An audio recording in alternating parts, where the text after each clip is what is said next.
If you have only seen the movies, then you only know that Venom comes from Knull.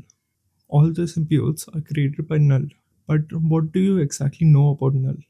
Most of you would probably think that Venom just came from the outer space. Just like that. It messed up with Eddie Brock's and the end. And that's basically it. But here's the thing. Venom isn't just some random alien goo that just showed up by accident. Venom and every symbiote like him was actually made by someone. A god. A very old, very angry god who was alive before the universe even had light. Once you know Null's story, you will never look at Venom the same way again. So first, movie Venom shows up as an alien symbiote that crash lands on Earth, bonds with Eddie Brock, and gives him power. In the third movie, Venom the Last Dance, we finally do get a villain called Null, played by Andy Serkis. But the movie only really gives you the short version. He gives some big ancient bad guy who wants symbiote back. That's about as deep as it goes. And that's fine for a 2-hour movie. But it barely scratches the surface. In the comics, Null isn't just some ancient bad guy. He's the actual reason the symbiote race exists in the first place.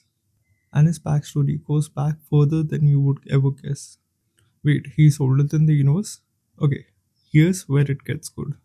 In the comics, before the universe even existed, before there was light, before there was anything, there was just total darkness. And in that darkness alone was Null. He wasn't a symbiote himself, and he wasn't from anywhere. He was just always there, in the dark, and he liked it that way. Then one day, beings called the Celestials, these giant godlike builders, showed up and started creating light and stars, and eventually the universe as we know it. Null hated it. He saw the light as an invasion of his home, so he made himself a living sword out of pure shadow, and he used it to kill one of the Celestials. He actually cut its head off, and that head didn't just disappear, it became a real place.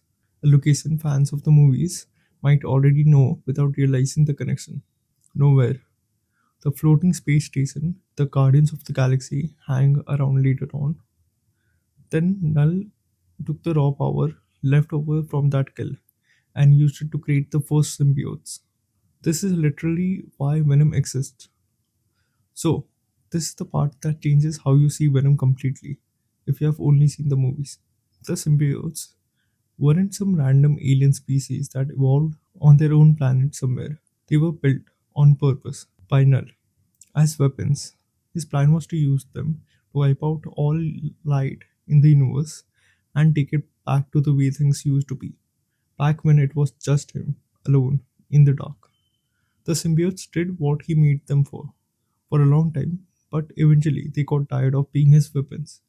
They turned on him and locked him away, trapping him inside a planet made out of billions of symbiotes bonded together. They even gave that planet a name, and it's a name you have definitely heard of before, Klyntar, which in their own language basically means cage. So the next time you hear the word Klyntar in a movie, that's not just a cool alien planet name, that's a prison, built specifically to hold their own god because he was too dangerous to let loose. Null eventually broke free and came after Earth for real, and it took basically everyone: Venom, the Avengers, the Fantastic Four, and the X Men all fighting together to bring him down. And it was Venom of all people, one of his own creations, who landed the final blow and took over as the new ruler of the symbiotes. Here's my actual opinion on this. Movie Venom is basically a monster movie with jokes, alien suit, weird buddy comedy energy with Eddie, fun but not that deep. You're never really scared of where Venom came from because the movie never tells you. Comic Venom is way creepier once you know the truth because it means every single symbiote, Venom included, is basically a piece of an actual god of darkness who tried to erase all light from existence. Every time Venom talks about the hunger or thinking about the other symbiotes, that's not just an alien instinct, that's leftover pieces of Null still in there somewhere. It also flips the whole relationship on its head. In the movies, Eddie is the one being controlled by something alien and unknowable. In the comics, once you know about Null, you realize that Venom itself has been trying to run away from its own creator. from its own god, or basically the entire existence. Venom isn't just a monster, Venom is something that escaped. Let's talk about some other differences between the Marvel comics and the MCU. Null's weapon, the sword he used to kill Celestial, is called the Necro Sword, and it's basically the most dangerous blade in the entire Marvel universe. It shows up in other stories too, way outside of Venom.